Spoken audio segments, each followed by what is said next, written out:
All right, we're back again. My apologies on that. I don't know what happened. We're had a little bit of an issue that time. All right, hopefully we'll get there. We'll find our way back to the stream. Um, well, welcome back to the show. Welcome. We're on here. I'm here in Salt Lake City at a friend's place. He's got a little space to use in one of the wards, and so that's what we're doing here. So, welcome back to the show. My apologies. I hit the wrong button and probably ended the last stream. So, I'm hoping everyone will find their way back to this one and we'll be rolling again. So, kind of foolish, kind of foolish. All right. So, I've got everything set up here. Looks pretty good. What's going on, everyone? How you doing? Today is the 19th, the 18th of April. And last week we had a little bit of a hiatus. What's going on, bald head? Sorry about that. I had a little bit of a mistake with the button. I hit the wrong button and it ended the stream, the last one. So I had to come back and restart it. Now we're in Salt Lake City at in the basement of one of the wards. Turns out they have a little speakeasy here, and I'm kind of hiding out. Can't say which, can't say where. What's going on, Mom? How are you guys doing today? Everything went well? And Mom, how was your Ramadan? I know it's all over. Happy Eid. Hopefully it's been a good time since. I know it's probably a week later now. I don't know why I'm saying that to you now, but well, we didn't have a stream last week. So last week I was heading to Chicago, and I realized now that I scheduled a stream for live for last week, and actually I had it scheduled. Like now that I think about it, I had it scheduled because just on the off chance that I was going to have the ability to actually have a cigar on Thursday, I wanted to at least have the stream ready. But unfortunately, just turned out that was just not going to happen. I mean, I flew into Chicago on Thursday, went to, well, went back to the hotel first, got to some meetings, went to two events, and then had a late night dinner in Chinatown because the last day was there. Well, the last event was close to Chinatown, so that's what happened there. And Craig, you are totally on the money. That's why we have to go to this speakeasy in one of the wards. One of the elders invited me, and so I'm here. I'm glad to hear it was good. That was good there. But so speaking of Salt Lake City and hiding out with cigars, tonight's cigar is one that they had locally here. It's a local brand called the Apostate. And if you're not too familiar, apostate means, well, actually, I don't know. It basically means someone that's heretical to the church. And evidently, the owner of this brand, uh, I guess, is poking fun at the Mormons because the Mormons are like taxing. Okay, well, this is what I've been told. I have no particular stance on this, but because there's so much taxation on tobacco, they want to call it apostate. So it's the local brand here, apostate. This particular one, it's a little bit hard to see the lighting here. We're in a speakeasy, so it's like, in the basement of a ward. So everything's kind of hush hush. It's also like low lighting so that it all looks really legit. But it's actually a Candela wrapper. I'm going to take it out of here, and I can't. It does have the name of the cigar, the size. I can't read it because, well, I'm getting old. But this is a Candela wrapper, and from my understanding, the cigar is made for apostate by Dion Giolito from Illusione, which I'm presuming means that it's also being made by um, Paul Palmer and Tabsa or Aganorsa down in Esteli, Nicaragua. And it's a Candela wrapper, so kind of pretty wrapper. I wish I had better lighting so you could see it. But this is there's a whole bunch of stuff, and the person I was talking to was like, "Hey, there's just one." I said, "Which is the one that's really, really interesting to represent the apostate?" And he was like, "Well, there's this one, but the problem is that it's sold out." So I was like, "Well, I guess that's why people like it. I guess that's why it's the best." So, um, and I thought it was kind of a different cigar. And there's a whole bunch of stuff that goes into it. I don't remember what the other components are because it's been a little while since I picked this up. I picked it up, this morning at a place, and like, you know, memory's bad. But this is a Candela. See, I can't even see what it says here. Maybe you guys can read that.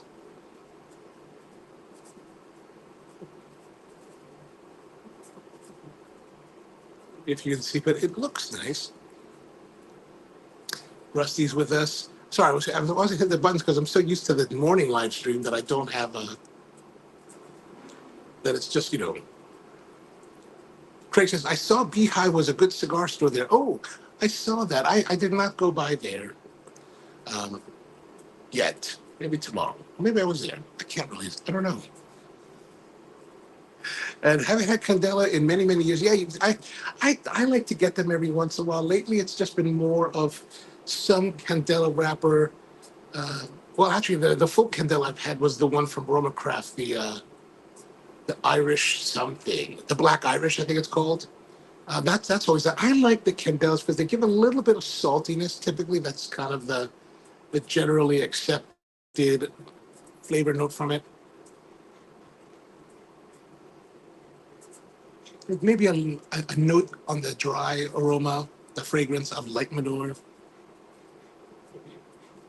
Now, here's the thing: we normally go with coffee and cigars, and I would normally have coffee, but we kind of have a little bit of a limitation here. So there's going to be an evening service starting at 8, so we need to get out by 8 o'clock here. Right now, it's like just after 6, so just enough time for us to do this, have a cigar. And the irony is that I've been shooting at my friend's coffee shop all day long, and I don't have any coffee with me. Go figure. Go figure. I did have time to pick up my Ubicus Diet Coke. So let's get into it. Got a little bit of light aroma, maybe even like notes of matcha. That's a weird one. So notes of matcha. We're gonna cut the cigar now.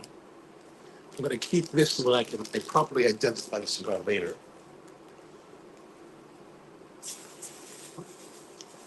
So we've got a couple cutters available to us here. Got a nice Colibri V cut, which we don't need. And then we've got our straight cut. I'm not a big fan of V cuts. Maybe the cross cut. Oh, on the cap, there is a little bit of a, what do you call this? A little bit of pigtail. It does have a bit of a matcha character to the fragrance. And because it's so dark in here, I can't really see the cut so well. Can you imagine a ward that has their own cutter? It's pretty amazing.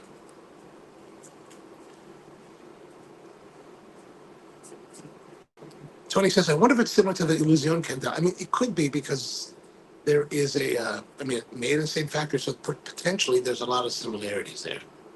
It's been a while since I've had that Illusion Candela. Oh, sorry, I should show that. Sorry. Hmm. There is a light sea saltiness to it.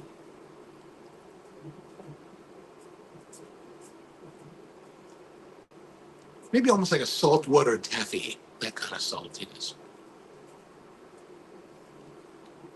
Cold draw is pleasant.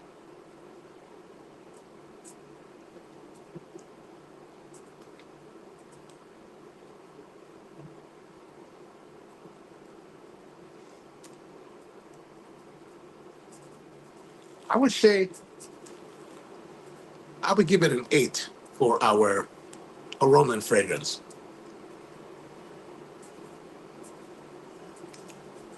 Okay, this is going to light up at this. I don't know what this is. This is Calibri, I think. Calibri? Oh, look, it even has a little punch. Huh? Uh, just gotta look it up. Not my torch, but it'll work. Oh, and so it is a closed foot, as you can see here.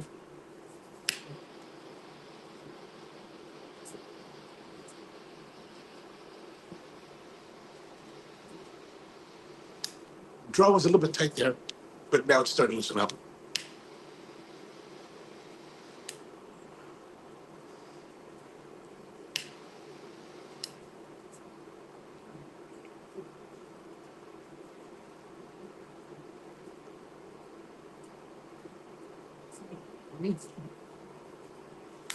The light is good. Again, a little bit of that salty character does come through. Oh,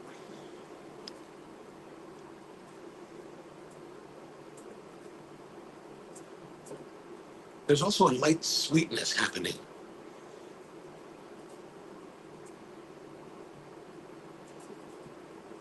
So how you guys doing? Where are you guys out today? How's the weather back home? Is it nice where you guys are? Is it also, are you smoking? What are you smoking? Where and what are you drinking?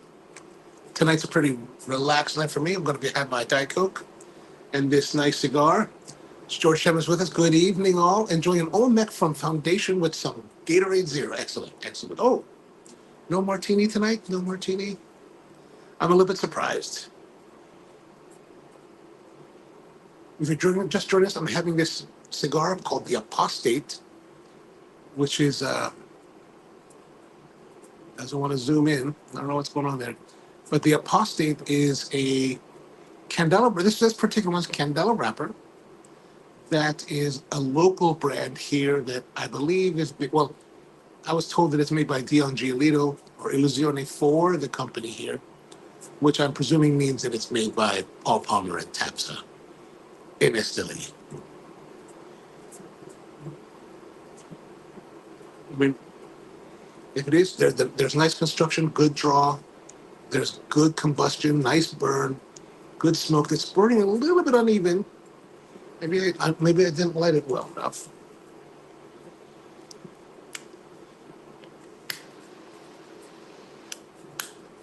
Just touch that a little bit.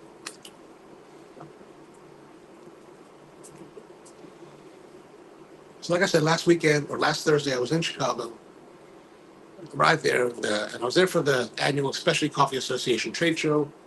And that ran Friday, Saturday, Sunday. Great time, a lot of coffees, a lot of new equipment, did a lot of shooting there as well. And of course, when you go to these kind of conventions, you know a lot of people. So a lot of industry friends, you don't get to see that often.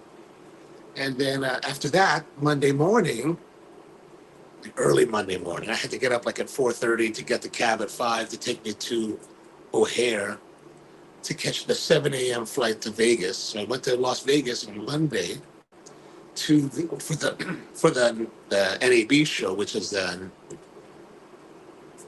National Association of Broadcasters, and that's a big convention that's all about television movie production. Actually, it's more than just production. It's production. It's everything: streaming, creation. It's a broadcast, distribution, transmission. Every aspect of any kind of production work happening, it covers all of it, and it was interesting because like my first year was totally like, wow, this is crazy, and then last year was kind of crazy too, because your first year is a little bit overwhelming. It's a very overwhelming show that it's massive, and of course, if you're into gear, like you just want to buy. You're like, oh my gosh, there's so much gear that I want. But this year was the first year I went, and I felt really kind of centered and centered and controlled and comfortable, right?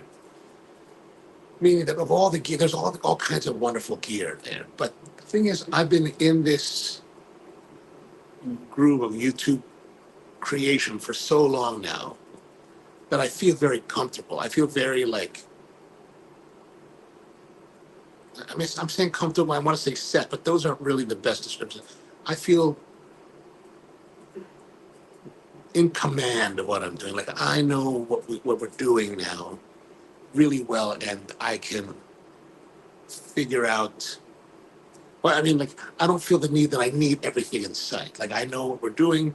I'm in the groove with what we're doing, and I feel like okay. So maybe like a little bit like the last 2 years, it's been like, oh my god, I totally need to buy that camera, or I need to buy that camera. I should have that gear. This year was very much like, okay, there's all this cool stuff. I don't need any of that stuff. Right? I don't need that. What I did find that I did need, and I ended up buying, were some small like grip tools. Right? We call them grip tools, but they're like variable motion arms and clamps and things like that. There was a vendor there that was from China, very very affordable. I mean, everyone I was in the booth with, we were like, this is crazy pricing. This is like stupid pricing, right? It's so cheap. Like, for example, there's these particular clamps called, originally they were called Cardellini clamps, created by the guy named Cardellini. And what they are is basically um, these big clamping jaws, right? They're like this, and they're one of them is fixed to a stem, and the stem has these very coarse threads on it, and the other clamp floats on that arm, and then there's a big, not a nut, but a big like wing nut essentially. And then on the end of the reason they have it is you could have this great extension of the clamps, and then you've got this long arm on it that at the very end of it has what we call a baby pin. And the baby pin is, you can use that to clamp lighting or whatever you want to it. It's very versatile. But if you get the Cardellini clamp that American Grip sells, or if you get the Mathellini clamp that Matthews sells, they're like 140 bucks, 160 bucks, something like that. This place, 40 bucks. We were like, what? That's just crazy. Now, the thing is, there is a big difference, right? If you buy those Mathellini Cardellini, you could take the clamp and hold it, and you just rotate the wing nut, and it'll spin the whole way, right? It'll go perfect, smooth butter, like it's beautiful. It's beautiful. These ones for 40 bucks, oh no, they don't do that. They're all rough. Like you hit it, and it just maybe one, two, three, four, and then stops because it's so rough. It's not well finished. But if you really need something like that in a pinch, it would be fine. It wouldn't be it would work. It just wouldn't give you the same pleasure, right? Like, when you have something that's well engineered and well operating, like there's a pleasure to using it, right? There's a pleasure. You're just like, this is just silky and beautiful and sexy. This one is not. It's just rough and coarse, and you just gotta. It'll do the job, but it won't be sexy. Right? Craig says the Trinidad Colonialis tonight. Oh, nice, dude. The Colonialis, if I remember, is one of the larger ones. Is that correct? The larger ring gauge too, and longer. 14 years old. Maybe some Havana Club later on. Excellent. You should definitely. Speaking of Havana Club, my Uber driver from the hotel to the car rental center was Cuban. We're talking. His English was terrible. My Spanish was not much better than his English.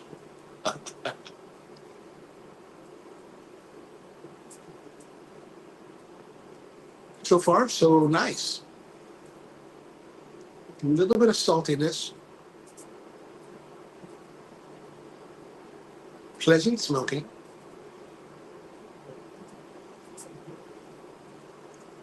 The weird thing about this, right, about doing the live stream with the phone, is that I have the iPhone 15 Pro Max, right, which means it's a bigger phone physically than the iPhone 10 that I had prior to this. So, which means that when I have the StreamYard, the StreamYard, the StreamYard is configured on the phone in this horizontal position. The camera, the screen facing camera is quite a bit to the right of the image. So if I look at the image, this is what I'm looking at. So in order for me to look at you and hold it up correctly, I have to like adjust, and it's just a whole other thing to learn. But because it's so much wider than the X, or it's not really, it's so much longer, means that it's wider now. So it means it's just a little bit more over, so it's a little bit more uncomfortable for me. But no, that's neither here nor there. That's my problem. And Craig says that it's a 5 1/4 by 44. Okay, so all right, that's more like a Corona, right? Mm. This I would say is more like a double Corona.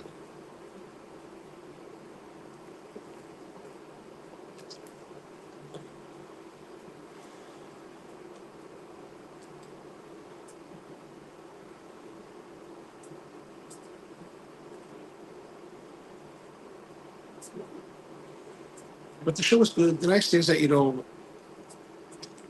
I got to run into some of the other YouTube creators that I know from the tech side of the business, Mainly, I know them because I'm watching tech videos because since I'm making YouTube videos, I like to see what the latest tech is. And so I've met a couple people over the years.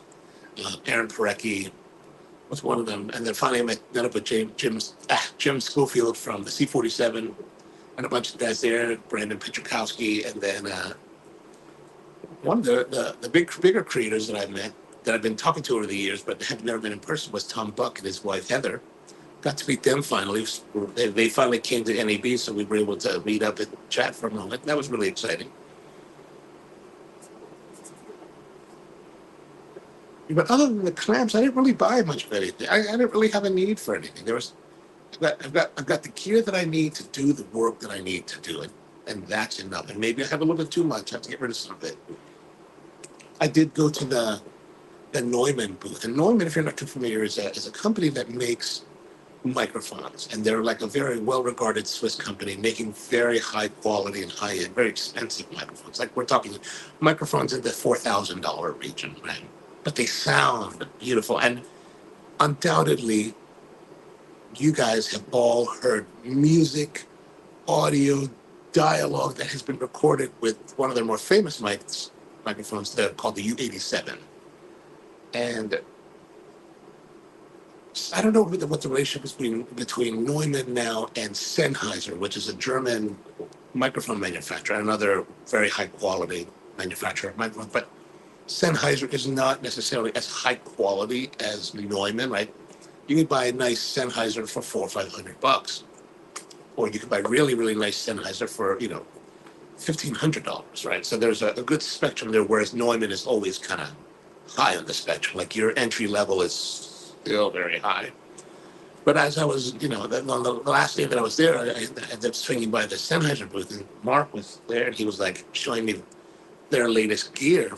And Neumann has released this thing called the MT48. It's a audio interface, but at the very basic level, it's an audio interface, which means that you can this is how you would plug the microphone into your computer so that you can record it. So a lot of times when I'm doing the live stream in the old desk studio, and I was using that bigger microphone, that microphone runs into the computer via an audio interface. And I tend to use, or I have been using, Universal Audio, the very cheap Universal Audio. And Universal Audio has very high end equipment, very high quality, very high regarded. But I've been using their entry level Volt, which is clean and nice. And if I compare it to some older gear, it's perfectly serviceable. And really, in the world of audio interfaces, you don't necessarily have to buy anything really nice. But this one, the MT48, man, I'm listening to it, and it's sound. I think I'm hearing it different. Maybe I'm not, but it's just beautiful. It's beautiful, and it's very versatile. Like you can put up to 4 inputs into it. But the crazy part of it is that you can actually connect multiple of the MT48s, or you can connect them to a larger, a breakout box where you can have up to 100. You can eventually have up to 120 inputs, which is great for production work. But I just was like listening to it. It looked amazing. It's like $1,800 for the unit, and I was like, oh, I would like to have one of those one day, maybe when I'm a big boy. Brian says, George, the Gatorade on a Thursday tonight. Are you taking to? Maybe he's got to work.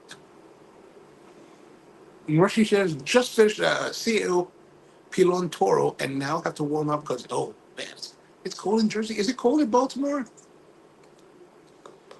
I've been in Vegas, so like Vegas was fairly warm, like low 80s. And then yesterday I drove up from Vegas in shorts and a t-shirt, and I drove up all the way to Salt Lake City. By the time that I got to,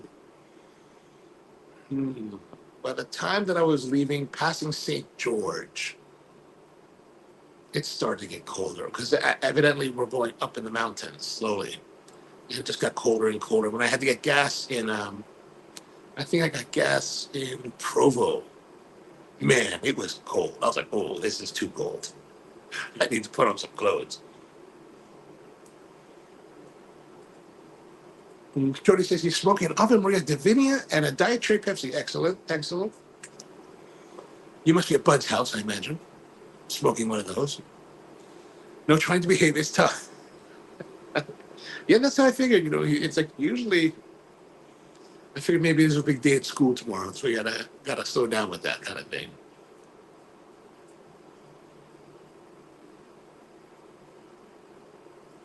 So the smoke is starting off nicely. It's got a light, like I said, it's got a light saltiness. It's not terribly heavy.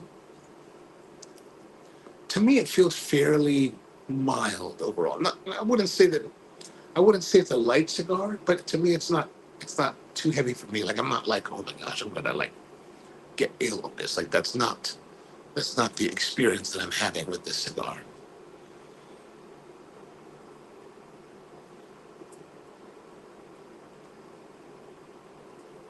The burn's looking good now.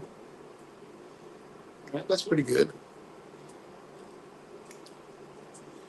Although, I always like to tap because I don't like to. There we go. Feel better. I did hit some cigar lounges while I was in Vegas. I went out to was it my first night, no, Tuesday night. Tuesday night I was in Vegas. Then I went to is that right? Tuesday? No, Monday night. Monday night. Oh yeah, it was only 2 nights. So I flew in Monday morning, went to the show, and then I was at the show the entire day. So I got out of the show probably close to 7 o'clock. And then I went, then I went from there. I went straight to, did I even eat? Oh, because that's what I did. So in the morning time, mm, I got to Vegas, went to the hotel, checked in, 9:30. I'm at the hotel. Luckily, they had a room ready for me. And actually, it's probably because I'm a Hilton Honors member, and I guess maybe there's some level of like accommodation there, but they accommodated me nonetheless, and I was able to. I went to the hotel just to drop off my bags, so I wouldn't have to worry about them, instead of having to schlep them all the way to the convention center and schlep them back. So I went to the hotel. She was able to check in, and not only just leave my bags, but I was able to get my room. So I was able to get the room. Actually, I ended up taking a shower, changing, and getting fresh up again. And then I found this in my phone. I have these like, as I learn about places I want to visit, I'll put them into my Google Maps, right? And put a pin on them and say I want to visit this place. Turns out there was a birria taco place not too far away, and I was like, oh, I'm going to go there for lunch. So I went over there, had lunch, had their roasted goat birria tacos, which was like massive. It was like ridiculous how much. I'm like, well, how can I eat all of this? I can't eat all this. But it was pretty full. I was pretty full. So then I went to the show and did all that. And that's what it was. I was full enough that I didn't have to eat the rest of the day. So after the show around 7, I went over to a friend of mine wanted to hang out, but he didn't get off work till 9:30 or so. So I told him, hey, I'll be here. I'm gonna go to this place. So I went out to a place called En Fuego, which is a cigar lounge. And it's not a strip lounge. Like, you go to the strip and there's cigar places there that are really nice. And they're really geared toward tourists, and they're also really geared towards higher prices. And so I went to this place in Fuego, and it's nice enough. It kind of reminds, for those of you who are from Baltimore, like it's kind of like the Fader-esque, the Towson Fader-esque kind of like feel. Like actually, Towson Fader was much nicer than this place. Um, but just a bunch of couches or plushy like leather seats, and everybody's on their phone or watching TV. And there's it's kind of a quiet atmosphere, or just kind of like insular atmosphere. Not to say that the guy Rich that works there wasn't friendly. He's totally friendly. Answered my questions. There was a couple cigars that I tried there. There's some cigars from a guy named Noel Rojas, and they had a couple like unbanded cigars that were like his private blend or something like that. So I bought a couple of those. They had a special brand: buy five get one free or something like that, or get one, yeah, get five, buy five get one free. And so I bought a bunch because I figured I'm going to smoke them probably, or I'm going to drive to Salt Lake, so I need to have something to do on the way here. Craig says, just poured a Havana Club, smoky, in a Blade Runner. Ooh, What's Blade Runner glass? I like the idea though.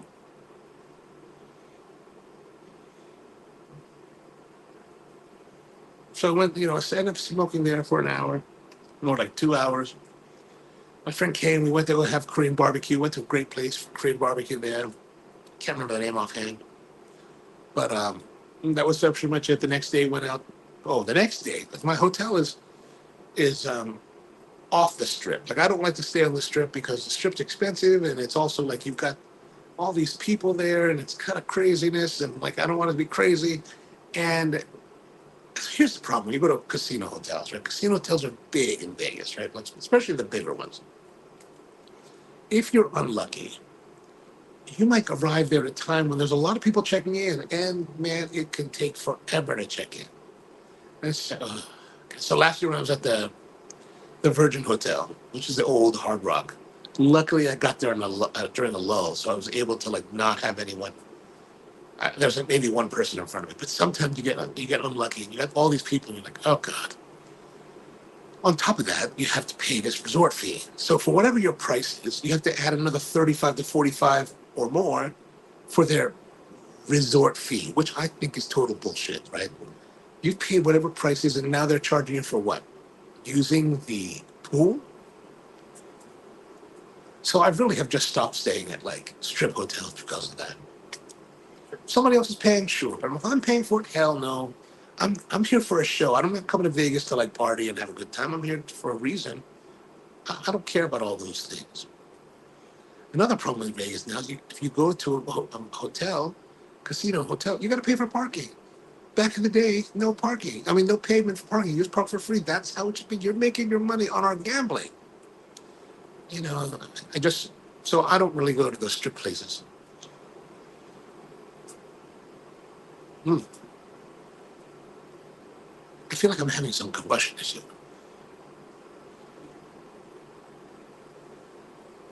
Ryan says, I just agreed to raise enough money to be a super plunger at the Polar Bear Plunge.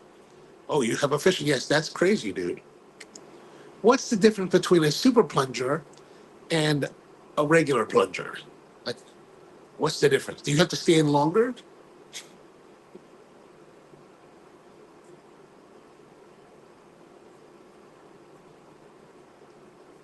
And congrats to you, Brian. You've been getting all those accolades from the Elks. That's excellent. Nice work. If you're not familiar, Brian does a lot of fundraising work um, to help, different people in need. And he's also been doing this thing called My Cozy Corner, which is this program where they're building like basically corners in schools for the children to have, a place to play, a place to do gaming or reading, place for them to interact with each other. That's not necessarily in a classroom setting or at a recess setting. It's more kind of like maybe something that's constructive and maybe a little bit educational, but not totally instructional.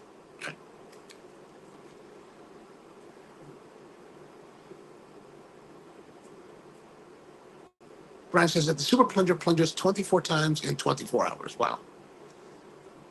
So you do once an hour for 24 hours, or you just have to do 24 times within a 24-hour period, which sounds like a pneumonia recipe.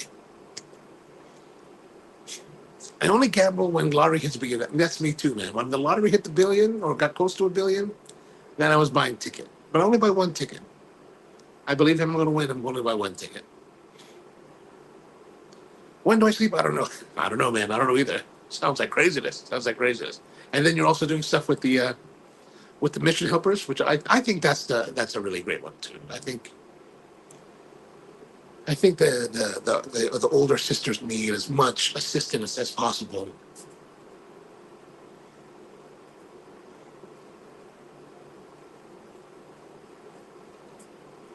I can't say that this cigar has a lot of flavor like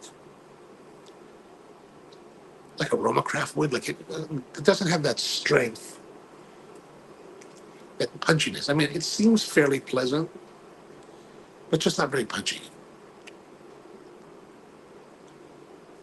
But the next day, so Tuesday, my hotel, which is the Hampton Inn, Tropicana, is in an interesting location. It's on Tropicana and Dean Martin Drive, which is across the 15 from the Strip. Next door to the hotel is the Jack in the Box. And I don't know if you're not familiar with Jack in the Box. Jack in the Box is a West Coast fast food chain, and they serve breakfast all day. Back in the day, I don't think they serve breakfast all day, but what they do serve all day and all night is some of the burgers. So I used to go there when I was working driving buses, and for tourists in Hawaii, I go there maybe 5:30 in the morning and get me a burger and fries and a Coke, and I like that better than having to suffer with like a Burger King crust sandwich, right? And so I've always had a special place for Jack in the Box. So I went there for breakfast, got some coffee, got their breakfast sandwich, the what was it? What do they call the loaded breakfast, which is basically two fried eggs on a sourdough bun with cheese, bacon, sausage, and ham. Got some hash browns, got some French fries. I was like, all right, this is great. This is great.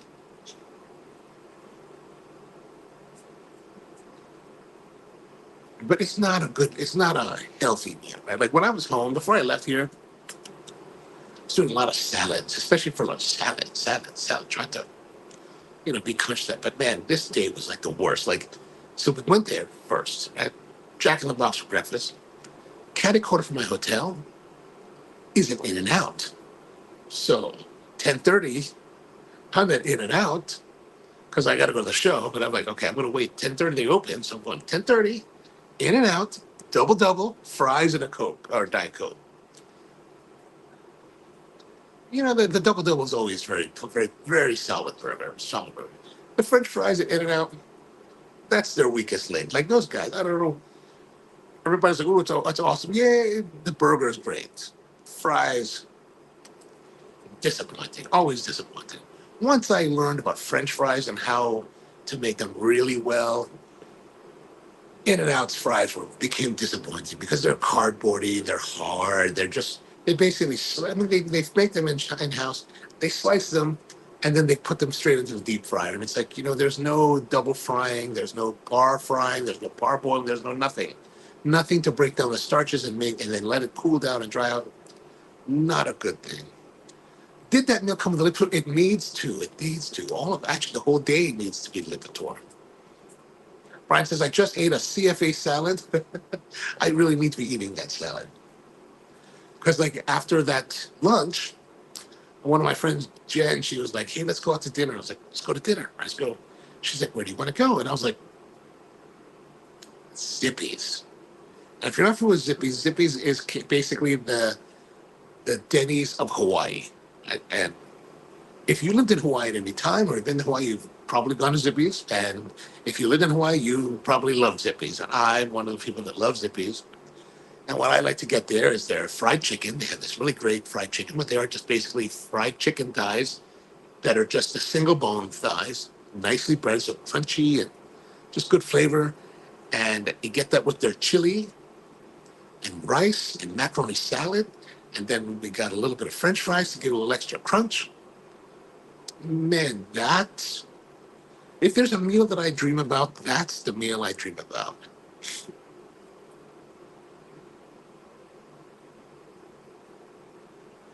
I once tried to recreate it using Popeyes and Hormel. No, the Hormel is just rubbish. Rubbish. Hormel is rubbish. So so that whole day, I mean, God, that's just like I was walking like 12,000 steps on average a day for 5 days, right? That it just totally wipes it all out. It's like all the goodwill those I don't know 60,000 steps have built were wiped out in this one day of meals.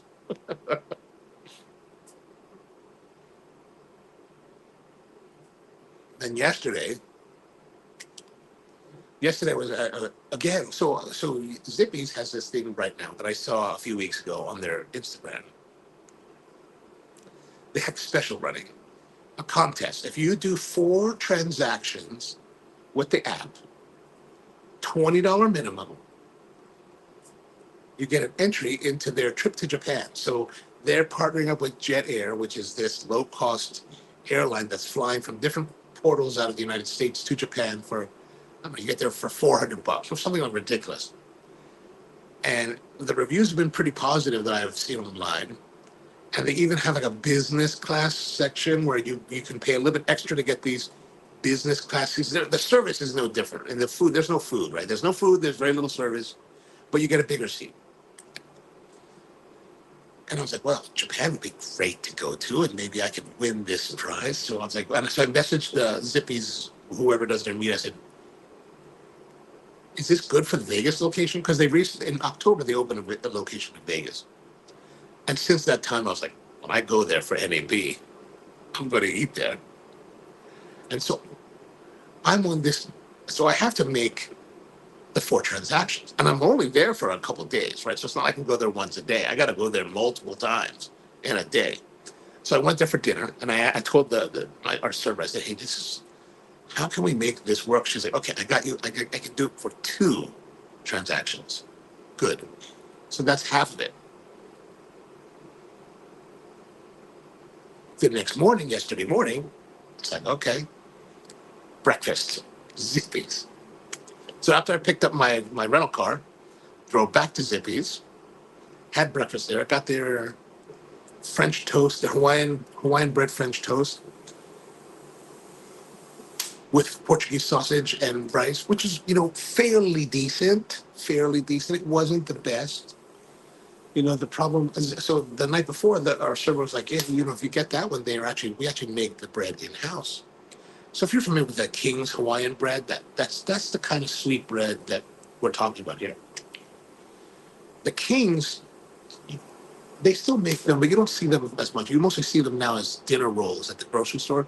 But Kings used to come in these big, like, bowls, right? These big bowls. And what they would do and Kings used to have a diner, a coffee shop in Honolulu. And I used to go there when I was in college.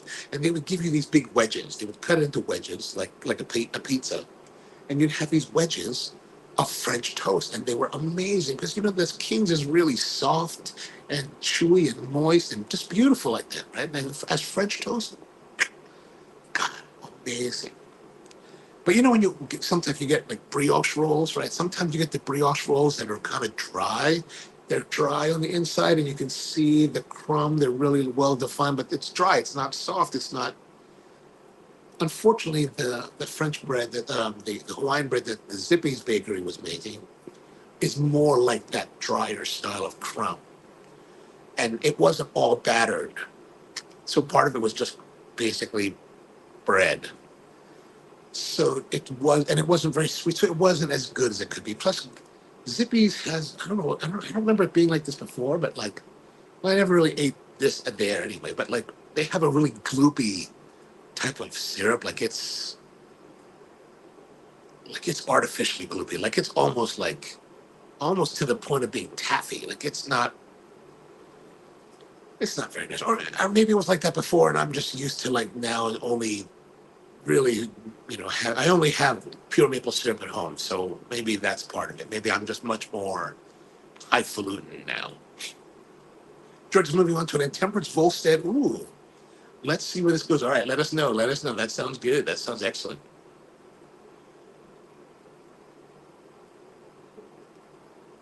So, so there's another transaction. That's like 3. And then I'm like, I need to have something to eat for the night. So I go to they have a carryout counter. So I go to the carryout counter and I order a plate. Again, another chili cheese plate. I'm like, let me have the chili cheese plate to go, please. And here I'm going to pay for this. And I need to charge this to my account. And then I told the girls, okay, now I need some baked goods because I'm going to visit some friends. Right? So I need some baked goods. Let me get this. And how much is that? $17. Okay, we need 1 or 2 more to make it 20. Okay, let me have that paid. Got that? $20. Then okay, I need another set because we'll visit another friend. I got some friends to visit, right? So I ended up with 3 more transactions. So I should have plenty of transactions to cover my entry into into the contest. I have to check the thing later, but it's crazy. And Brian says, I'm halfway through a Volstead. Which Volstead did you guys get? Well, you guys, what size? I mean, what size? And great minds do think alike. That's very true. So the cigar, I don't know what to say. I mean, It's nicely smoking. I thought at one point we had combustion issues. It's not terribly like, it's just a nice, enjoyable smoke. It's not like super crazy good.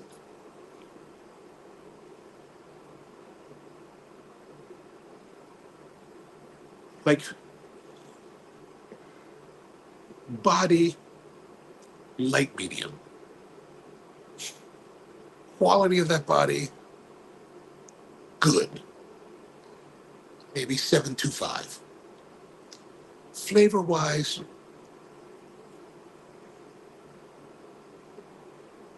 again, I'm not really discerning a lot of like nuance or flavor to it. Maybe I would say good, good plus, 7.5. So 7.5, 7.25, 14, 7.5 plus the, what did I say for the last one was, did I say for the fragrance was very good, plus, oh, good plus? So 14.75 plus 14 plus 7 is 21, 22.25.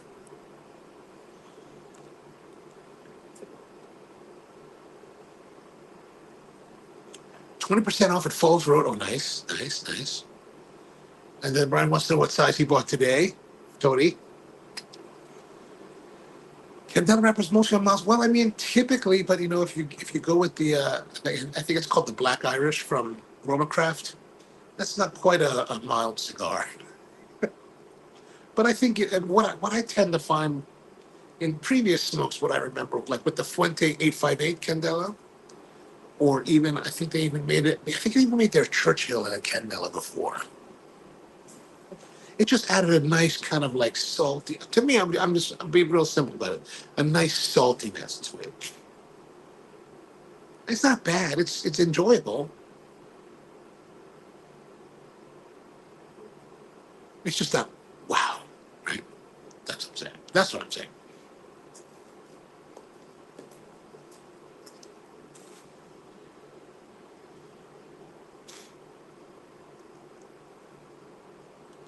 But you know, smoking well.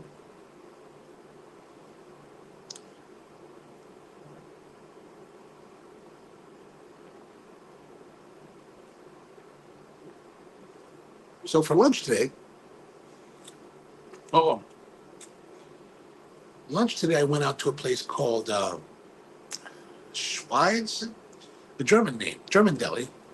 My friend was like, "You go check it out. It's pretty good. They have some good bratwurst there and stuff like that." I was like, "Okay."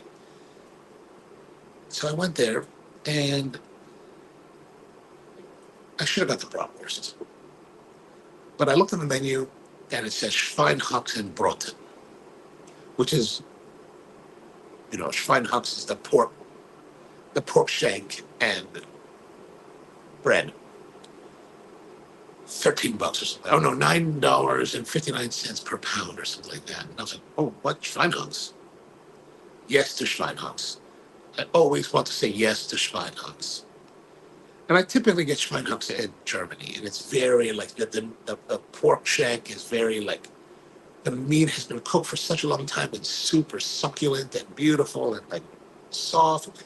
And then they I don't know, sometimes they deep fry it or they hard roast it so the skin gets crisp and everything gets roasted. It's just beautiful. But even the one that you buy at the Home Depot of Germany, a place called Globus Baumont. They have a food court in these Home Depots, and you can buy food. And that Schweinhaus is like the deal of the year because at least the last time there was 7.99, eight euros for Schweinhaxenbraten, and basically it's two full meals because I can only eat. I mean, I could only eat two meals. This one, easily the very worst Schweinhax I've ever had. Like I don't know how long they cooked this meat, but they barely cooked it all because this thing was tough and hard. And the guy, you know, I saw them. They were kind of braising it, but maybe they braised it for like 40 minutes. And then the guy dropped in the deep fryer, but it wasn't enough to like crisp the skin. Like it looked nice, but it wasn't crispy at all. Like it was so disappointing. And then I got two sides: red cabbage and their warm potato salad, which they did like the slices. They did slices instead of chunks.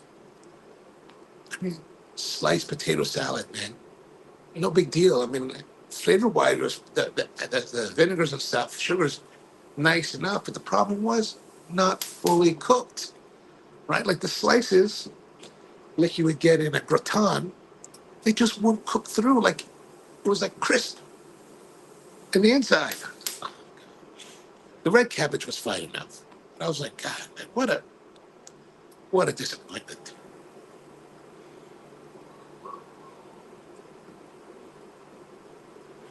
Sounds like the Shankers microwave. No, I mean I watched them make it.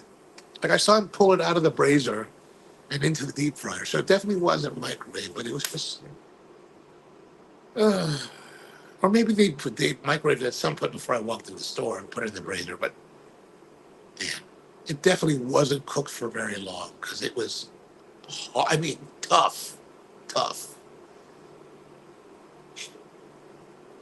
Yeah, not nice, not nice. What a disappointment. It should have gone with the sausage. If I'd been the sausage, probably would have been perfectly satisfied.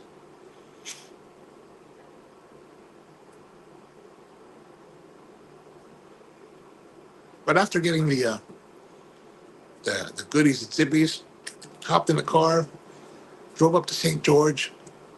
One of my good friends, Annie Ruth, and her husband Jeff, they live in St. George, and she's actually a coffee producer friend of mine, and so we've been friends for actually well over 10 years or so.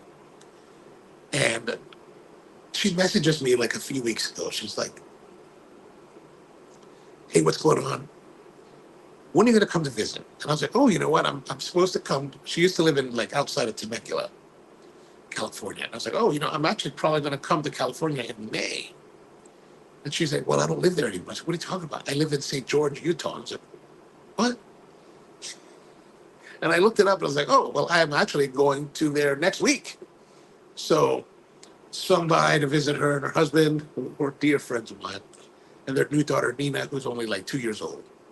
We hung out for a few hours and they showed me around St. George, really pretty town. And they have these interesting things, soda shops. And I guess it has to do with the Mormon thing where they can't drink, but they can drink coffee or caffeine. They can consume caffeine or something like that. So soda pop shops are real popular. So I went to a couple of these places where they make, one place was really just selling different types of soda from all over the world or all over the country. One of them very interesting, and it's this beef jerky teriyaki flavored soda. And I was like, "Oh, that looks kind of interesting, weird." So I asked the guy that worked the counter. I said, "Hey, so what is that beef teriyaki jerky like?" And he's like, "It is as bad as you think it is. It really does taste like beef jerky teriyaki." And I was like, "Oh." He was really honest about it. I really appreciate that. I was like, "Okay, I will not get that." I ended up getting some other soda. It's a cola. It was just fine. It wasn't Pepsi, so I was pleased. But they had everything, like all kinds of different sodas, like bewildering.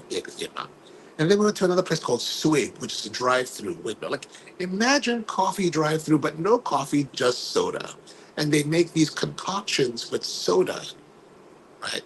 So what I ended up getting was this one called Housemaid or something like that. Basically, it was Coke mixed with or strawberry syrup, coconut, and half cream.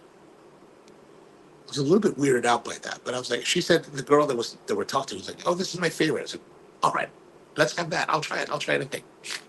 And it was pretty decent. I enjoyed it. Tony says that you bought the Corona Gorda there, Brian. Come on, Rusty. Microphone touch us. Oh, swears by the microwave, especially. I mean, there is a place for microwaves. Who am I thinking about? The guy that I can see his face.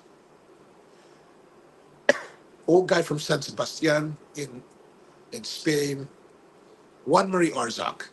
I went to a seminar with Juan Marie many years ago, and he was using microwaves to create something called milk skid, where he would take milk, put it in the microwave, run it until it created that skin on top of the milk, and he would use that as a component of some of his dishes. So I think there is a way. Microwaves can be utilized. You just gotta like think about it. Dirty soda. Yeah, dirty soda. I like that. I like that. Yeah, very short. Well, it was interesting. The first place we went to, the soda shop,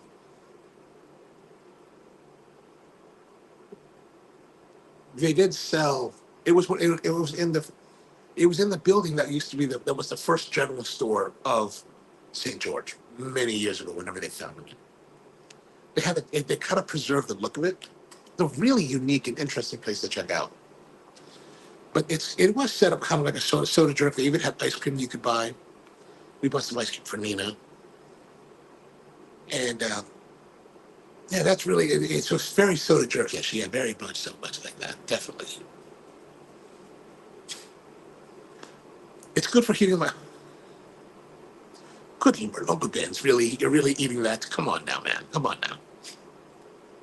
Reheating properly cooked rice, kosher hikari rice is the way to go. Speaking of rice, I was reading this article not too long ago where they were talking about bacterial infection of rice and how they've done some tests that they found that if you let rice sit out, and like Asian people, man, we leave rice sitting out all the time and we'll eat it no matter what. Like maybe if it dries out a little bit, add some water to it and stick it in the microwave, cover it with a wet paper towel, and hardcore like cook that thing in the microwave for like 3, 4 minutes, and it's all cupping steamy. But evidently, there's this Japanese study where there is some kind of bacteria that forms that causes health problems, and I never heard about that, but evidently it's true. And so they're like, "Don't use old rice," and I said, "What? Don't use old rice? What? How you gonna make fried rice then?" I don't know if it's true or not. That's what this article said. And Japanese, they're not necessarily prone to fake news.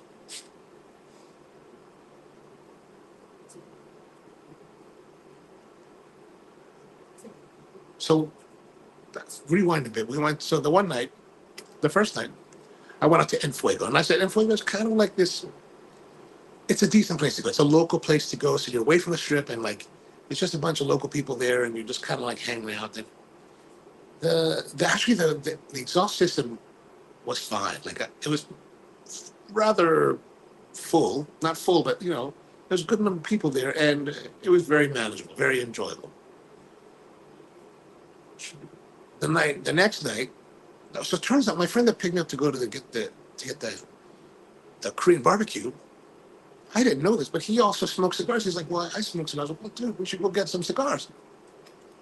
So he took me the next night. We went to a place called the Triple Crown Lounge, and that's in the southern part of. It's south of the Strip, in a place called Town Square. And I've been to Town Square before, but I didn't know there was a cigar lounge there. And evidently, I think it just opened within the last year. And oh, Rusty says that Amy showed me that article, and she said we can't use old rice anymore. Yeah, that's a terrible thing. We have a high tolerance for that.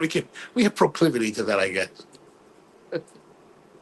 And Brian says, don't Japanese people live longer than? Yeah. I mean, that's why it's like I think that's because they eat more fish, and I think like those older people that are living to 113 years old, I think they're making their rice in a donabe, that traditional clay pot, over fire, and they're only probably making enough for them to eat at that moment. Not like the rest of us in the modern world getting the big zoji rushi, and like we're making 6 cups at a time, and like okay, we got plenty of rice for like the next 2 weeks to reheat. That's probably where it's getting the issues.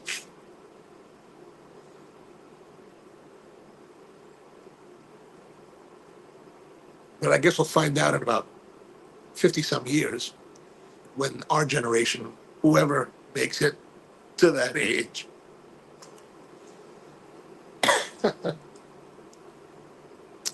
But the Triple Crown Lounge, now that place is quite nice. Like that's like the Enfuego's nice enough, but it's not like I would want to necessarily go there all the time. But Triple Crown, clean, nice, new, really well appointed. They got a bar, so there's a full bar, whatever you want to drink.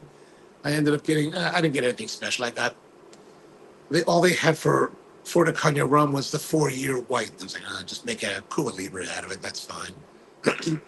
But they have a lot of different shelf alcohol, nice quality alcohols there. So if you want to get your drink on, that's a good place. They got a nice selection of cigars. I got myself one of these Stallone cigars. And then my friend, I got him a Mi Querida. And evidently they're one of the only Dunbarton accounts in Las Vegas. So, but had a nice time there, really nice time. High ceilings.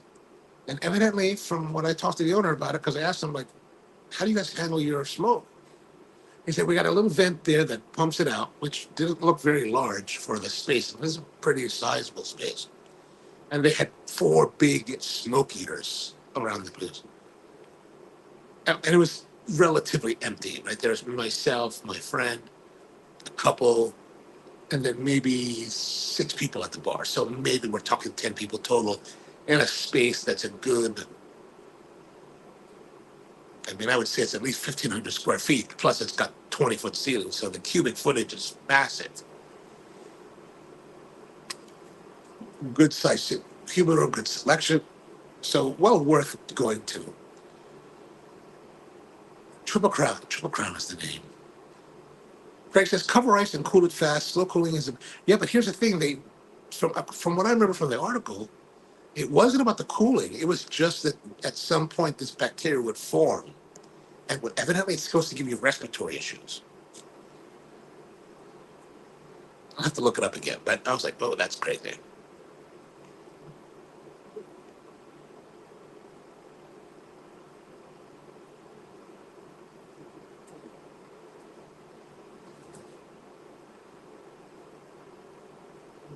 So moving to the second third, I'm getting a little bit of mustiness. Like it's not terribly exciting. Definitely a musty character out of those last 2 puffs. Maybe it's just not groovy with me. And I think that's what a lot of it has to do is like cigar has to groove with your palate. And everybody's palate is different, right? So the thing is that you got to kind of feel your way through it when you listen to other people talk and see what do they like typically, what do they not like typically, and see if your tastes align, right? Like as the guy at Triple Crown was showing us around, he's like, well, what about this and what about that? And he's like, what do you think about Dunbarton? And I was like, we have Steve Saka stuff. And I was like, oh, I like Saka, but, and I've tried a lot of his cigars, but it just doesn't jive with me. Like I find that I have a hard time jiving with his cigars. Very much like Pepin cigars. Like for me, I really like Tatuaje. Like I think I find myself in tune with Tatuaje's smokes, right? Their flavors. But when it comes to Pepin cigars, I don't find myself aligned with them like I do with Tatuaje. Right. And so while they're from the same factory, same rollers, perhaps similar inventories, I'm just not grooving with them. The flavor profile doesn't fit my palate and my preferences as much. So I think it's always important. Like, so when I was buying a cigar, I bought my friend a cigar. So, I said, and he's tried a few, but he's not totally well versed. He's relatively newer. And I said, hey, why don't you give this a try? This is the red label Mi Querida from Saka. Try that. Maybe I think you'll enjoy that. It's a nice quality because we can understand quality even though it may not necessarily fit our palate, right? And I think that's the important thing to consider. Mm. Oh, nothing when I was at Enfuego. I'm looking around. They have a table in the center where they have, or maybe it was at Triple Crown, one of the two. They have a bunch of general stuff, Partagas, Macanudo. And I got to say, I saw that evidently they've been going under repackaging, rebranding, and it's looking pretty nice. The packaging looks good, maybe. And I think they've done some reblending. So maybe it's worth checking out again. So maybe in the coming weeks, we'll revisit those smokes. Speaking of Pete, I think next week we're going to be doing the show back again down in Capital Cigar because I think Pete's coming into town. So if you guys want to come down to Capital, Pete Johnson's going to be in the house. So I think we're just going to go there, hang out, smoke. And Pete normally gives a talk So you can hear him talking. Actually, what I'm planning, I think Pete's going to be all right with this. We're going to mic him up, and well, if I can work out the issues with this technical side of things, we're going to mic him up, and so hopefully we can broadcast his whatever his talk is during the stream for the show, which means that the show may start earlier next week as well, maybe close to 7. So, well, of course, but by 8 o'clock we're still rolling. So if you don't have the time, come and join us. But I think that's the plan for next week. Once I get back Saturday, after Saturday, I can finally, or no, I'll try not to confirm it soon, but I believe that's still the plan.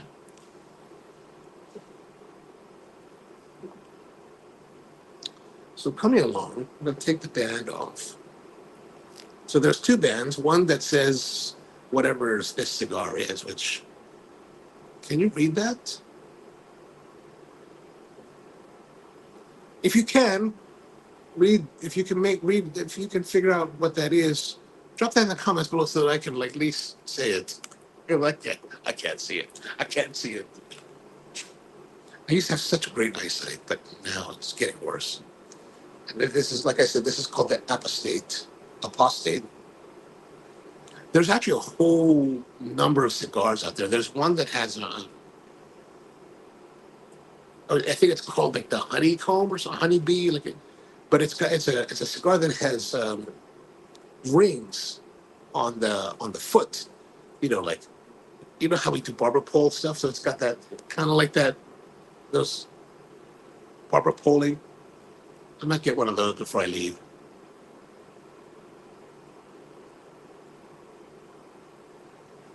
On the ride up here, I've smoked another one of the Noel Rojas double Coronas. That was decent enough. And then I had a Postani broadleaf Toro's high. So it was good. It was good. That was enjoyable. My problem when smoking while driving is that the burn. It always burns funny, right? I always get that kind of like angled burn, so that the top part here, or at least part of it, doesn't burn at all, and it's burning uneven like this. Right?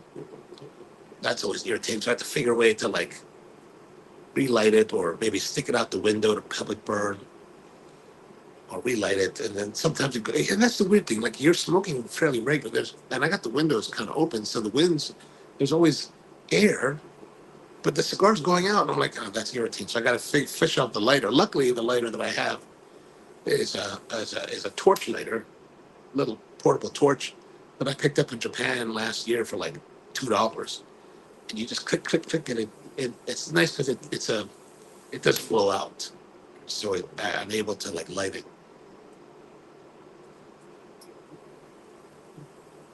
And I went and I reserved the cheapest car available from Avis, and they were like, I get there, it's supposed to be like some kind of like Prius hybrid, which is cool.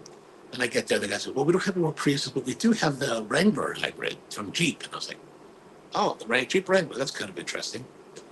And on the Jeep Wrangler, there's actually there's a fuel port for gas, right? There's a fuel port. And then there's, on the front hood, there's a port for charging. And I'm like, why do we get, I still don't understand why I need an electric charging port on a gas-powered hybrid car. Like, if you guys understand that, let me know. Because I asked the lot guys, and I was like, do I need to choose? What do I need? What's this for? He's like, oh, you don't need to worry about that. It has regenerative or whatever. I'm like, okay, that's fine. The weird thing is that it drives totally different. Like, as I've been going around Chicago and Vegas this last week, there's been a number of Teslas that I've gotten on Uber. And one guy was telling me, I was like, how do you like it? He said, well, it's different because you don't have to brake. You just once you let off the gas, the regenerative kind of brakes for you, right? So you don't necessarily have to push in to do to press on the brake. You can just let up on the gas and it brakes. And Craig says, plug in hybrid, but I don't understand. Like, do I need to plug it in? Like, evidently I don't need to plug it in, but I don't know what advantage you get from plugging it in. Like, does that mean that it will run on the battery longer before the engine turns on? Because even when I'm starting up the car, the Jeep, and the engine doesn't sound like it's running. I'm looking at the tachometer, and the tachometer shows me it's running like maybe 1,000 RPM. So, was the Jeep bright yellow? No, no, it's actually metallic gray. Metallic gray. I was thinking, and speaking of bright yellow, I was in St. George, and my original plan was to swing by Matt's off-road recovery to see if I can get me a T-shirt, but we just didn't have the time to head out to Hurricane, where Matt's off-road is located. I actually passed it on the way up to Salt Lake on the 15. It's maybe 20 minutes from St. George. Just a few miles away, like that. Okay, then you don't really need it then. Okay, and that's the one thing that was in that I thought was on the dashboard. They've got like miles per gallon readings, right? And I'm like looking at it. This morning it was like 18.8. Yesterday with just highway driving, it's like 21 miles to the gallon, and I'm like, how is this better? Like, we're still at 20 miles to the gallon.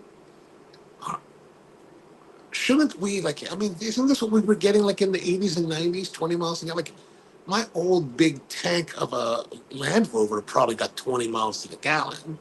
You know, that's an 8-cylinder behemoth. I thought we've progressed.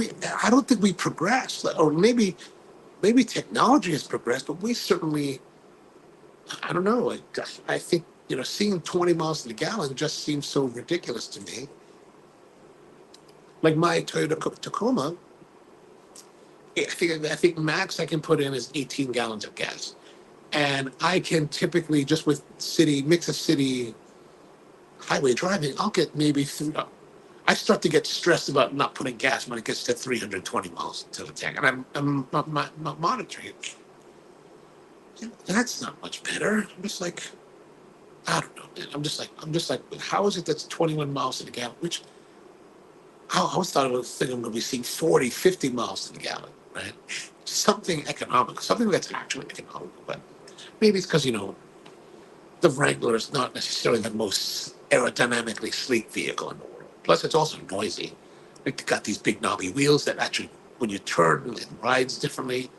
And I think it's a combination of the weird knobby tires, the big size tires, and the whole way that the drive system works. So if the Tesla guy said when they pull off the gas, it slows down the vehicle, I can feel that, and it also feels more resistive to actually starting off. Like I feel like there's more resistance because of that. It's not bad. It's not necessarily bad.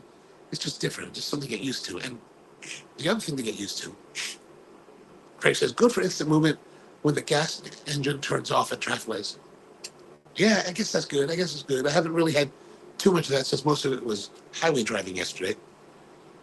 But it's just different. And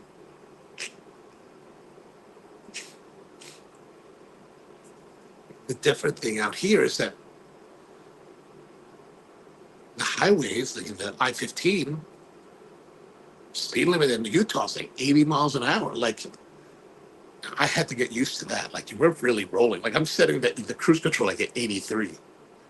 And it's, I'm just, because here in Baltimore, we got 65 miles an hour. So 75 miles an hour, you're pushing it, which is, so I usually roll around 70, 75. And that's kind of where I'm comfortable. And a lot of times when I wasn't paying attention, that's where I would find myself manually driving was about 70 miles an hour. So, but I'm too slow. So I need to bump it up to 80. Nice thing about Utah, with the exception of twice on this 400-mile drive, people got out of the way. Right? East Coast, Maryland, man, there's all kinds of jerk offs that just hog the left lane, and they don't want to let you go by for whatever, because by you drive passing them, you're challenging their ego, and they can't let go of that.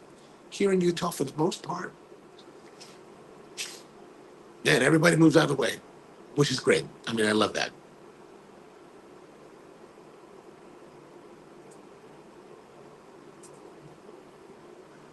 Relatively courteous driving. There's one guy in a Toyota Prius, Utah tags. Actually, as I was coming up to him, thinking, this guy's going to have Maryland tags. Because when I was driving north on 95, the guy that's sitting in the left lane, Nine times out of 10, he's got a Maryland tag. But this guy, maybe he was from Maryland originally. But man, he's just sitting there cruising like a daydream. It's like, okay, boy, get out of the way, dude.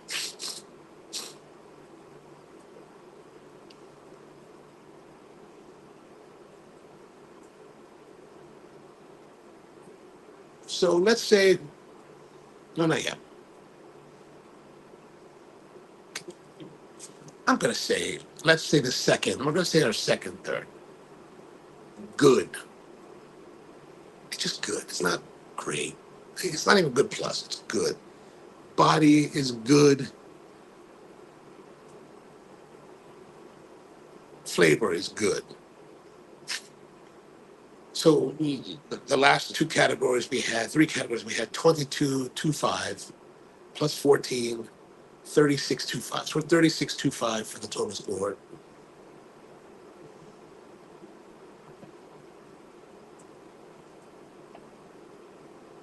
Combustion's been good overall.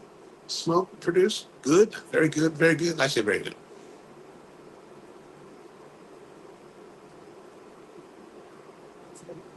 What did I say for the score?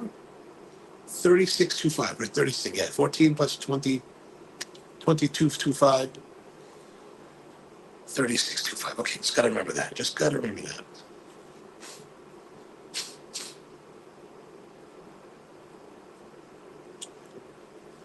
Craig says, I'm halfway through the Trinidad. Very nice smoke. Quite mild refined, though. I wonder if the mild refinedness is coming from that aging, right? Sometimes I find that the aged cigars tend to be a little bit softer over time. I wonder if that's had a lot of impact on it. I don't really know Trinidad, like, what it would have been like when it first came out. The Media Luna that I've smoked of Trinidad in more recent years, I wouldn't say it's robust, but definitely a little more full in the flavor, a little bit more developed. I wouldn't say it was very mild. I would say it's more medium, medium plus, but very well balanced.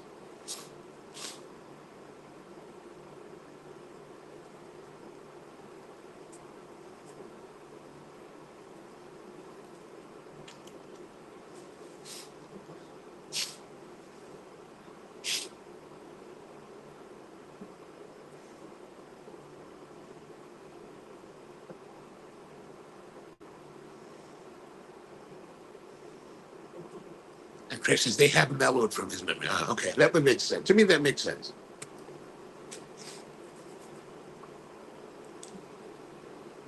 So yeah, the Bostani, the Rojas, nice cigar, nice cigars. But that's Stallone. And it's not related to Sly Stallone. It's a separate company with a black horse on the label. I've had a Stallone cigar. I think we featured a Stallone cigar last summer or last season or last year on the show, but I don't remember how that was offhand. But this one that I had was very good. Like it burned well. It had great flavor, good complexity, balance. I mean, we got there probably.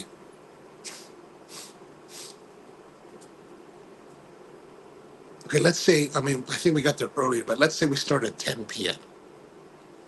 smoking. We were there till almost midnight. So, I really took my time with that cigar, like really enjoyed it, really just slow smoking. Not the normal 45 minutes that I would have for like a Toro size cigar. That one just took our time, talked, smoked, had a little bit of drink, really enjoyed it. Mom says that he loves that brand. Yeah, I don't really know too much about it, but that one that I had, I think it was the broadleaf version. I think that's the one that I smoked. I would check my notes, but unfortunately it's on the phone. That's another thing I was thinking about on this trip. Is that since I got this iPhone 15, right?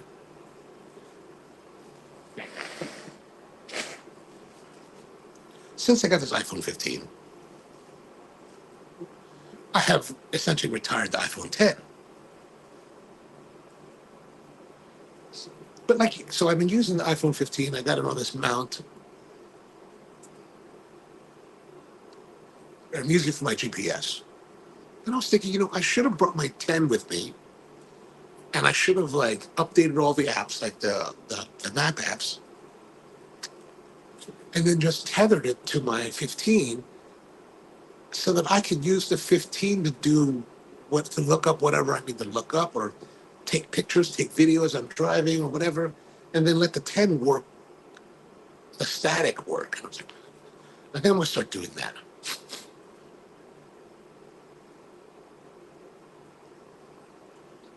But what I did do is I was I remember I said there was that company at the trade show at the NEB that had a bunch of cheap grip gear. I'm taking off the other band.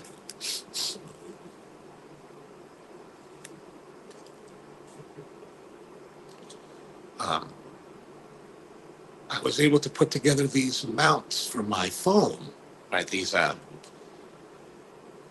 phone mounts are very ubiquitous. But the problem for me, to my mind, the problem with the phone mounts is that most of them are clipping onto your vents, right? The AC vents. I hate that. I can't stand it, right? Because I want to feel my AC, or I want to feel the heat of the winter. Plus, in the wintertime, I don't want the heat blaring onto my phone, overheating it. I mean, I know you can close off the vent. I get that, but you can close off, and you've lost part of your heating power, right?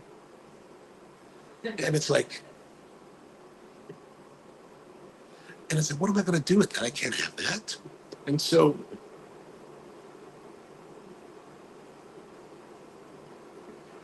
I think services are going to start soon.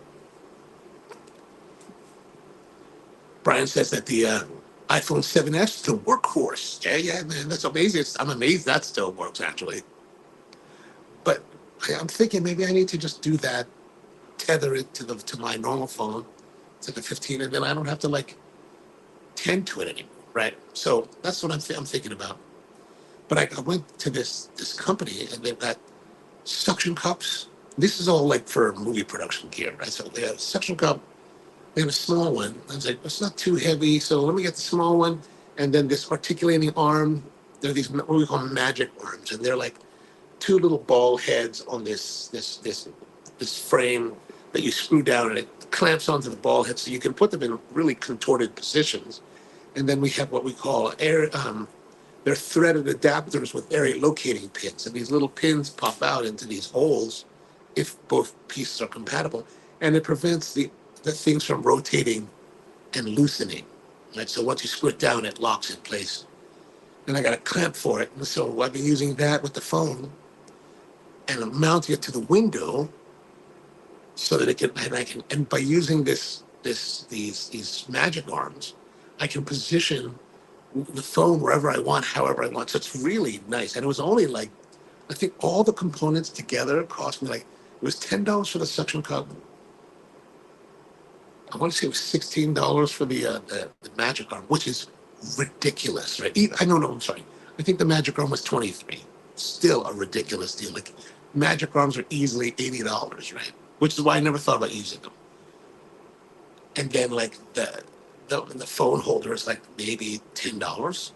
So for less than $40 or $50, it's oh, that's a deal. And it's all metal.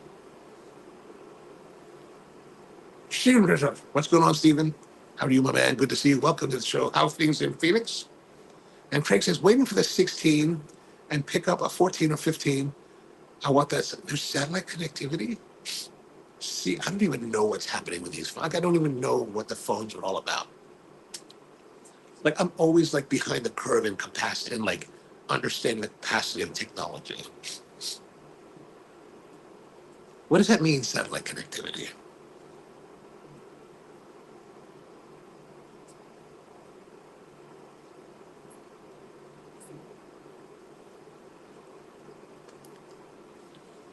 Because I think that with the 10s or the older phones, that there's still the GPS supposedly still works without necessarily having connected to your phone network.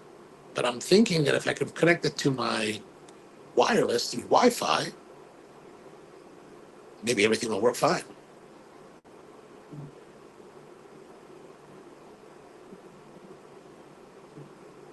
I'm going to have to give that a try. Actually, what I've been thinking is I should have bought more of these magic arms. I should just have them everywhere.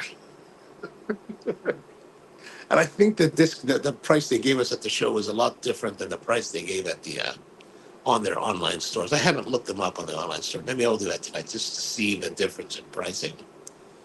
There's another company that I get grip gear from called Condor Blue. And I was at their booth asking about this other bracket for the phone. I'm actually using this bracket right now on my iPhone, where it's a lot bigger. It's a lot more robust. It's got a lot more of these area locating pin holes for them. So it's got a lot more versatility than just a clamp. But and I was telling them, I said, are you guys selling these here? And they're like, yeah, we got a whole bunch of them here for sales. And they're like, yeah, they're 10% off. And I was like, 10% off? Like this stuff doesn't really go on sale. So it's like, oh, 10% off? That's a deal. They're like Apple in that respect, right? You get 10% off Apple, you're getting hell of a deal already. So I was like, what else is there? Is everything 10%? Yeah, everything's. Oh, then I'll take this and this and this and this. I thought that I was going to get out of this show with very little stuff. Like I was able to leave the coffee show without much in terms of both material goods as well as pamphlets. Like I have almost no pamphlets from the coffee show. I did end up with a couple magazines and some catalogs from the NAB show. There's a company that made grip gear called Kupel that I use, and we're tough talking to the guy. I'm like, oh, dude, give me one of those catalogs, and the catalog's like that thick. I mean, they're super thick. I'm like, wow, what am I even thinking? Craig says that the satellites can send emergency text from 14 and higher with no connectivity. Okay, gotcha. Oh, really? I didn't know that. Okay, that's worth it. What's going on there? What's going on? Steven's in the house with us.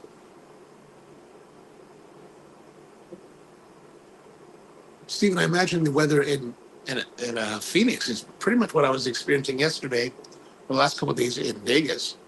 First day in Vegas was a little bit cool, maybe like the most 70. But the next day or so and a half, got up to the 80s. And I was like, oh, this is very nice. Very, very nice here. I like that. I even wore shorts yesterday. I'm not wearing shorts here in Salt Lake City because it's pretty cool. There's like snow in the mountains. I was like, oh, there's snow still here. That's crazy. Oh, by the way, it is gorgeous. You guys have seen like those videos from Matt's off-road recovery. Like to see that in person is like, wow. Like that's just crazy. We went to a place called Snow Canyon yesterday, the state park, and did a little hiking around there. Man, just beautiful red rocks and like formations, the buttes. Like it's not. I didn't see the dramatic buttes like you see in the Western movies, but like there's like a little bit less dramatic. And then what I didn't realize that, as I'm driving through the state park, I said to my friend, I said, "Is that lava?" And it's the Cragley lava. And they're like, yeah, because there's a couple cinder cones still standing. And so we drove into some of the cinder cones. I mean, they're all extinct, I think.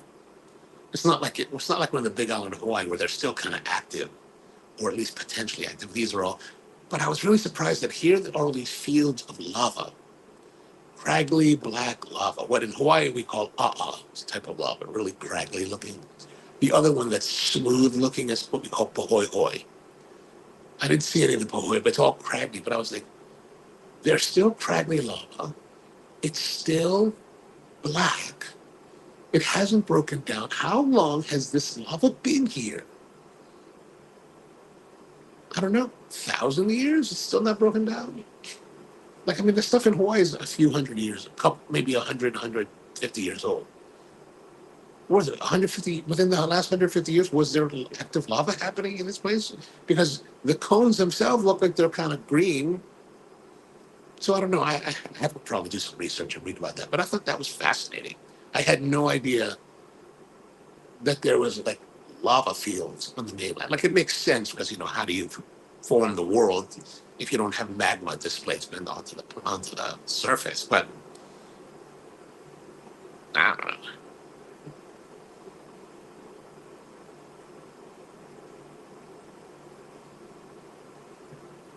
Oh, Craig says no rain to erode the lava.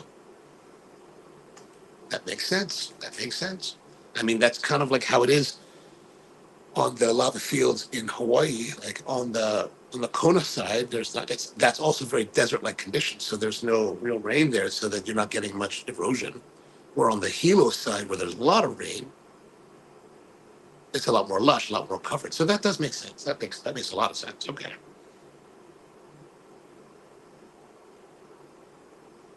But on the road from Vegas to St. George, a lot of desert. Like it's just there's some prettiness to the desert.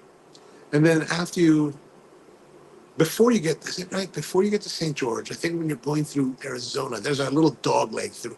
There's a little, you cut through the corner of Arizona, right? On the 15. And there's a gorge you drive through. Wow, man, it's just, wow, it's awesome. It's awesome. Like, I was like, this is awesome.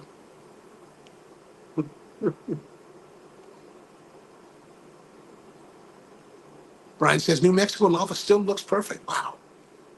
I guess, yeah, the desert condition just it doesn't cause erosion. I guess it's like being on Mars. Nothing erodes on Mars, I guess.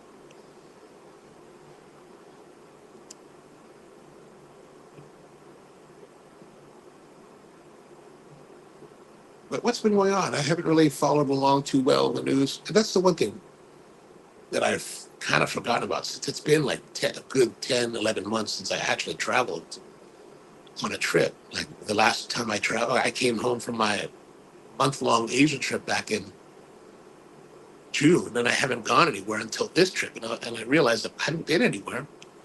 And so I forgot how like the days just kind of blend. Like you don't really know what day you're on, what day of the week it really is, what time it may be. And I'm just like, what day is it? What's going on? And then I see that the trial for Trump has started. People trying to find get some unbiased jurors. Like that's got to be a difficult proposition.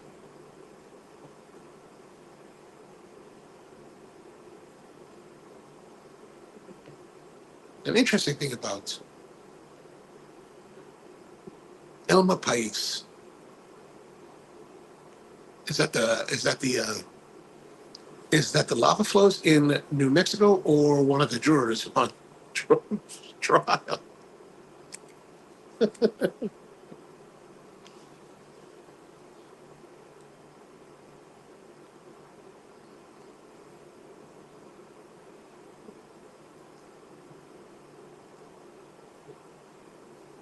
Elma Pais.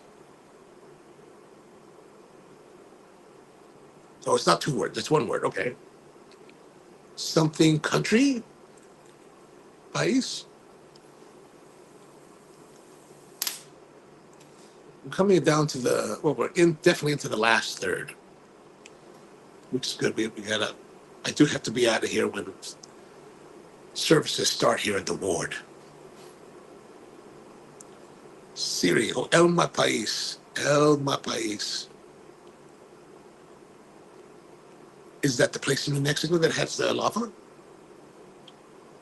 Steven says, weather is warm, but still cool at night. To smoke, thank goodness. In another month, sweat and ball.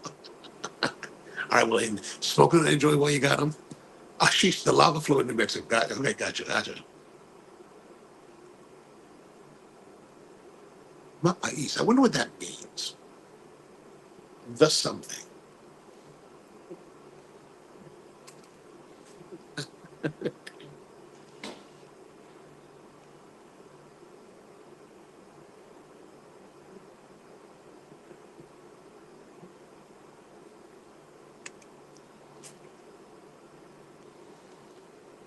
Ooh. You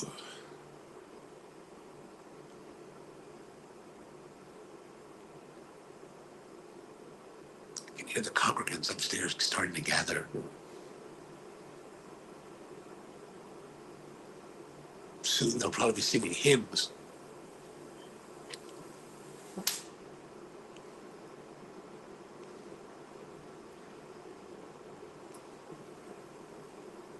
Oh, yeah, that makes sense. The bad country or badlands. Yeah, that makes sense. The mal, which is bad.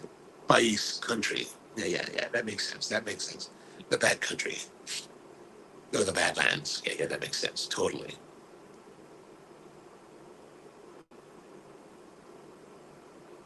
Now that you actually say the English term, it helps me to translate it better. Okay. That's what I tell everybody I'm talking to. I'm like, yes, Mi español es muy mal, very bad.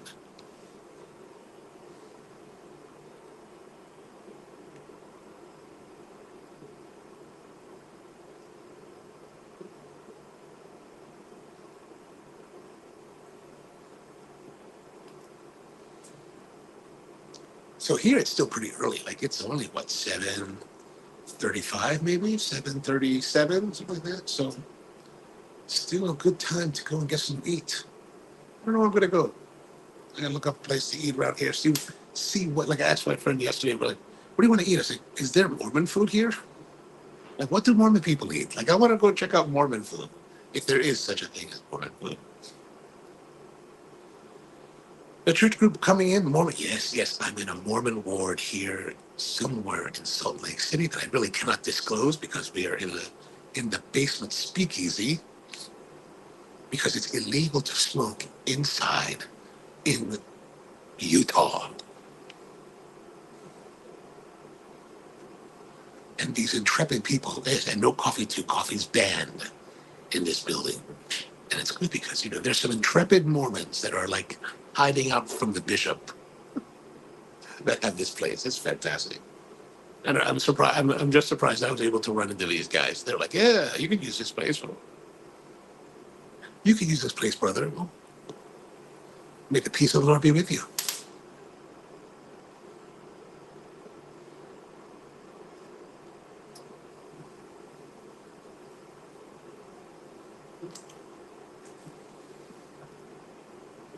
But they're going to sell some. Oh, I mean, they've actually set it up with some like ventilation and some smoke eaters. It's like the LDS has got some money.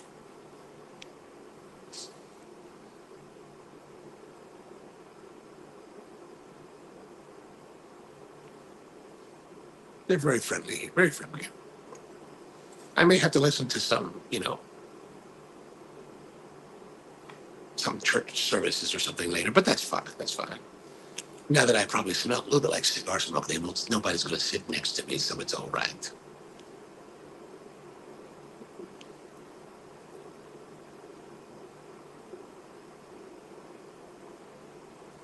Elder John said it was all right.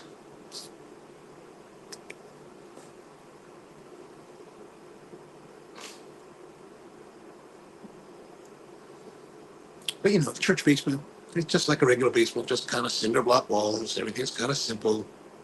Nothing too, a little bit more austere, kind of like we're in the manger in Bethlehem, not in the barn.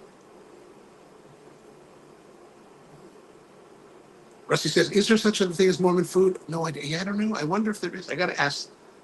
Before I leave, I'll have to ask the elders. Be like, hey, are there. Mom says that, so there are smokers? Mom, in any religion, not everybody is that. Not everybody follows their religious doctrines. There's always the apostates. Like, even in the Muslim world, I know guys that are drinking too. I'm like, what, you guys drink? I was like, do you get drink here? They're like, if you know, you know. And I was like, what? Crazy. Isn't that like jailable offense here? And they're like some of the Muslim guys I met, I was like, so I had to ask one of them one day. I was like, because they were explaining like we can't talk to the women, we can't do this, we can't do that. And I was like, and I said to him, and this is someone that I kind of got to know pretty well. And I think he was a little bit offended when I asked him this, but I was like, so does that mean you guys are virgins? I was like, oh my gosh, man. And then he was like, no. Like, say no more. Say no more. I guess there's Qatar.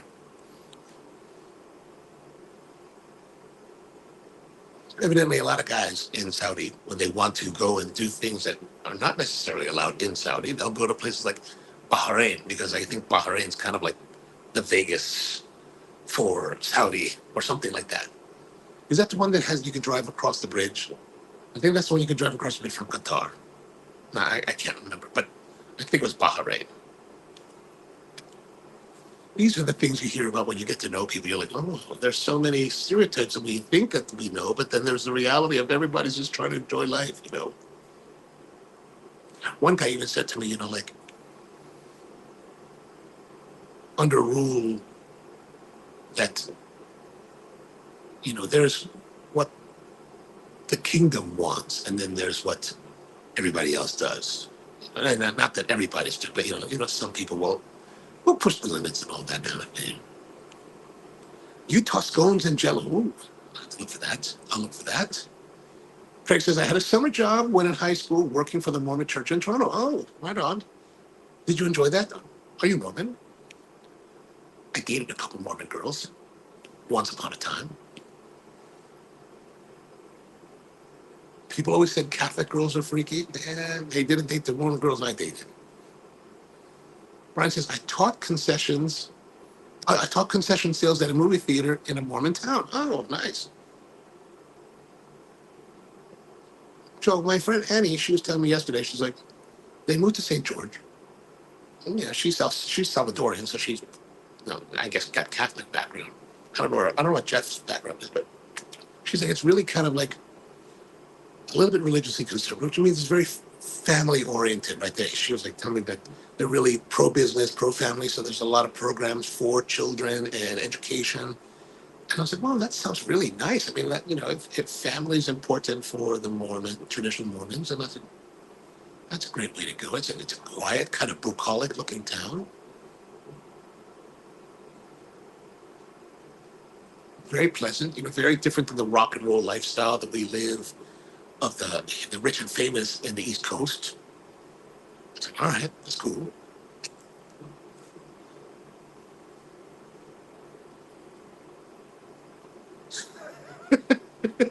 And Craig says they bummed a lot of cigarettes out. That's funny. That's funny. Yeah, I don't think they can smoke. I don't think they're supposed to consume caffeine. Is it not? Is it coffee? I don't know. I can't remember exactly what it was, but like they can't drink. Maybe they can't drink coffee, but there's a lot of soda. Maybe those sodas aren't so caffeine oriented either. But there's a lot. That soda place had a bunch of. They all had caffeine in their sodas, so it must be something about coffee itself. I don't really understand. But the other part of it is that for a place that's not coffee oriented, like Utah's got quite a few coffee shops. Even in relatively conservative St. George, there's quite a few coffee places there. I actually went to this one place and got a drink, really nice, like tea-based drink. I ordered that, but my friends, they got coffee-based drinks. Really pretty shop. I forgot the name, but I'll look it up. It'll be one of the videos. Oh, no, it won't be in a video. Maybe it will be. No, it won't be a video. Then it should be a video. But really pretty coffee shop. Like one of the prettiest I've ever done. If you can imagine a place that has the interior that would remind you kind of Versailles-ish, right? That French Versailles style. It was like that. And I was like, wow, this is kind of nice. They spent some money on that place. I mean, instead of tile, they put like brick, like concrete brick. I mean, red brick with concrete with the mortar, and they had like tin paneled ceilings. And actually, these places that I went to, they all had Coke. Like the two Mormon, the Mormon soda shops, they all had Coke. I don't know. I don't know what it is. That place swore that did the concoctions. They had Coke and Diet Coke based drinks. I think some were Dr. Oh, I think mine was a Dr. Pepper. Dr. Pepper with like strawberry and coconut and half and half. Oh, and that's what I did. I went after that on the way out of St. George. I was like, I hadn't eaten since the Zippies that morning. So I there and I was like, I'm going to go back to Jack in the Box. But on the way to Jack in the Box, I saw there was a Culver's. So I said, oh, Butterburgers is the way to go. And if you're not familiar with Culver's is this fast food chain that started, I think, in Milwaukee, Wisconsin. And their whole thing is Culver's frozen custard and their Butterburgers. So their burgers are cooked in butter. And it was really interesting. I pulled up to the window, the drive-through, and this girl is talking to me on the drive-through intercom. And I couldn't tell if it was one of those pre-recorded like messages or if it was really a person, because he was really tonally very straight, really polite, really proper, and really pleasant. And I was like, well, what do you, and I was like, I would like to get this, this, this, and I would like to get a concrete. What would you like in your concrete? I said, well, what's your favorite? And she's like, are you asking me? And I was like, yes. She's like, raspberry and cheesecake. I was like, I'll have that. I said, I would never have chosen that in any circle, in any like of my own concoctions. I never would have chosen raspberry. I'm not a big fan of raspberry or cheesecake. But I was like, you know what? You work here. You probably had a lot of them. I'll try that. I need something. I need to open my mind. And it was a girl. I was like, was that you that I was really talking to? She's like, yes. And I was like, oh, like totally could have been AI. I was like, whoa, oh wow, that's crazy. Like she had totally like the perfect even delivery of like language. Probably one of the most perfectly even deliveries of language I've ever heard. Ryan says, no hot drinks, not caffeine related, and no tobacco. Well, then I wonder why they use so much soda. Maybe that's just for the apostates like myself. They're okay with caffeine. They're not allowed hot drinks because their founders would freaking know. Oh, that reminds me. This town, St. George, I think the nickname of the town is called Dixie because how St. George was founded. This is what my friends were telling me.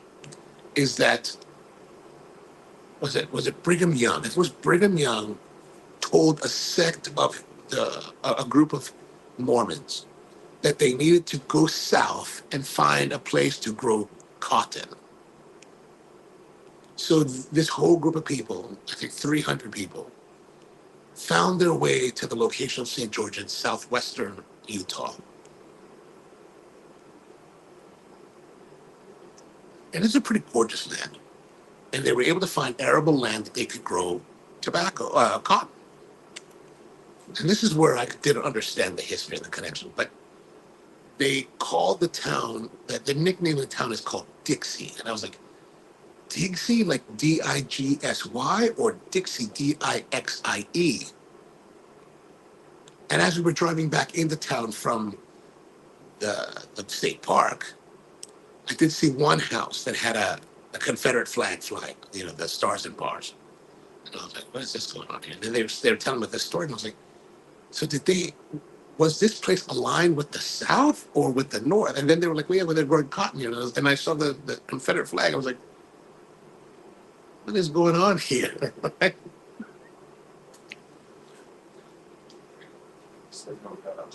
Yes, no problem. Thank you. Dude. I read 10 minutes. We're gonna cut it off soon by 5. Yeah, Dixie in Utah, very strange. And I guess it had something to do with the cotton. And so they were like aligned somehow with that. I don't know if they were with the South or not, or my friends didn't know that part of the history. And so I was like, and then nothing, and a very conservative area. So I'm like, is this a very Trumpy area? But unlike Baltimore, for example, and let's presume that with this relation to the South, this love for the South, this love for cotton growing, I saw no Trump signs. Like normally you'd see guys with big trucks with Trump flags on them, but I saw none of that. I was kind of surprised.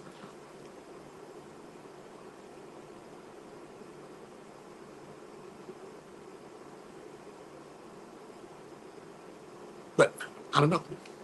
How did they do their labor? Was it just the Mormon labor or was it slave labor? Did they have slavery in Utah? I don't know.